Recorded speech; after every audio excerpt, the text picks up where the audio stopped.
and welcome to TaiyangNews. This is Bhambhani reporting from Intersolar Europe 2026, where we are really enjoying the hot weather of Munich. And I have with me the Managing Director of PV Tech Business Unit at Sungrow Renewables, Tang Kun. Welcome to TaiyangNews, Tang Kun. How are you doing? Yeah, it's good. It's good. During this Intersolar, we have a lot of friends and the customers coming by, and because three weeks earlier, we have already launched our new module product Pulson, and this is the first time we have Pulson showed in overseas market, overseas exhibition. So they're very interested, and we have a lot of talks. We introduced the new stuff to them. Yeah, we are very excited. Yeah. Wonderful. We can see the product at the back. So, Sungrow Renewables has continued to strengthen its presence internationally. But for our international audience, could you please introduce the company's core business portfolio and its role within the broader Sungrow ecosystem? Yeah, Sungrow Renewables, Sungrow Renewables is actually the subsidiary of Sungrow Power Group. So we specialized in solar energy, wind energy, um, EV charging, and storage, and integrated multi-energy projects, combining all this kind of energies together.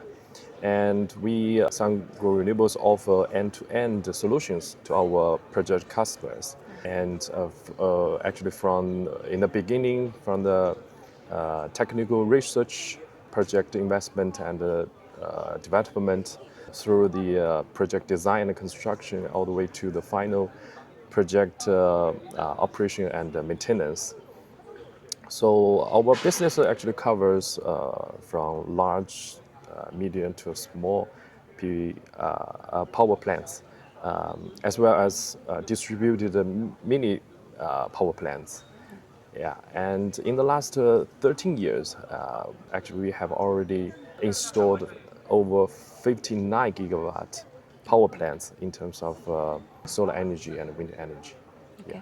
So, as you mentioned, Sungrow Renewables is deeply involved in the development, construction, and operation of solar power plants. So, but if you see that over the last decade, innovation in PV industry has largely focused on, improving cell efficiency, increasing the module output, and reducing LCOE. So, why does Sungrow Renewable believe that module intelligence will become one of the key innovation directions for the next phase of industry development? Yeah, as I just introduced, over among this 59 gigawatt power plants, mostly are solar energy, PV power stations. So the experience that we have learned from this real world PV power stations is that extreme high power output alone cannot solve all the problems, cannot solve all the pain points of project customers. For example, the poor system synergy, well, a big risk of safety, and the low efficiency of operation and maintenance, and a lack of evaluation of assets. And now I think when our customers, when they buy these extreme high power modules, actually they have an idea, they are not sure whether how it performs after installation. Right. So we think that the module visibility is very important. We think that this smart module can solve this problem, can change it. With this module intelligence can actually transfer our module from passive electricity generation device into this active smart terminals, which can monitor, collect the data from our modules. So in this way, we will give a very good opportunity for our customers to have a better understanding of their modules, to check whether the value is actually delivered after installation. So we think that the module intelligence will be the trend of the whole PV innovation. Yeah. So at SNEC 2026, Sungrow Renewables introduced its smart module, Yeah. and it comprises of 5 key capabilities, as you said: self-diagnosis, self-rapid shutdown, self-cleaning, self-cooling, and self-logging. So now, could you please elaborate on this design philosophy and the value that it is intended to create? I think this is the most interesting part, right? Because 3 weeks ago we launched this new product, Pulson. As you can see, this background, we have this Pulson module, 5S, 5 capabilities. And the first one is self-diagnosis. Right. Well, this self-diagnosis is powered by our specially designed module controller. Well, we named as module controller because it's not just a single junction box, because it used to call it junction box, Yeah. right? Okay. Now, this controller, it doesn't have just a single PN junction inside. It has a lot of advanced chips inside.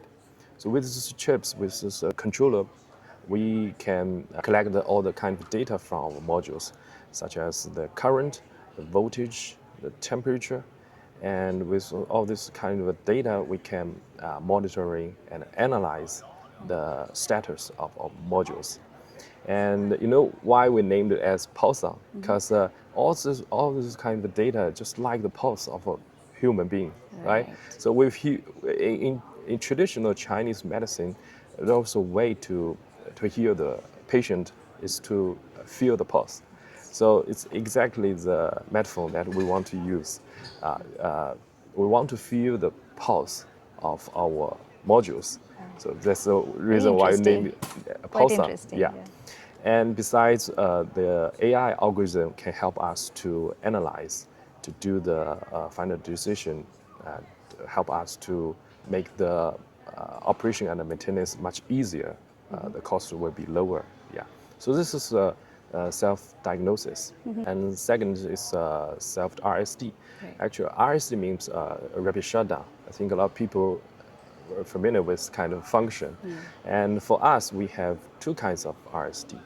It's in the module level and in the system level. Okay. And for the module level, in some cases, we detected a faulty module, and this faulty module can be automatically bypassed through a special design circuit. And in this way, the faulty module will have no negative impact on the other modules in the same string. So the electricity generation can be promised. Okay. Yeah. And this is module level RSD.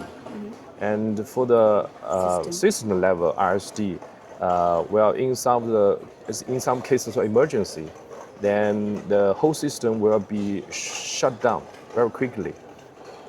That means the voltage of the whole system will be reduced down to less than 30 volts within 25 seconds. Yeah. And this is the safe level for human body. So this is all about safety. And the third one is self-logging.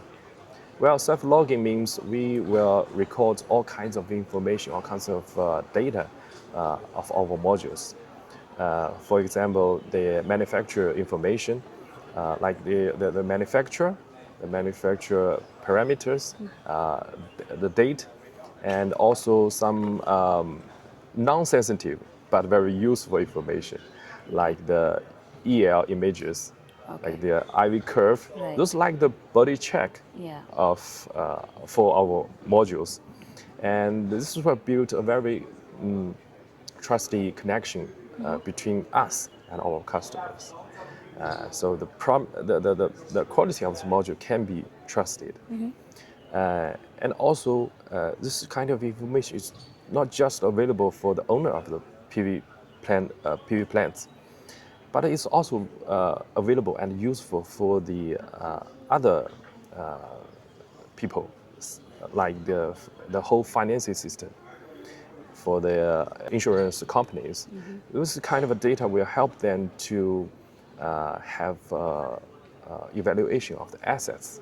The That will, bankability. yeah, bankability, and this will dramatically reduce the initial cost of the whole invest. So I think it's very useful in the future.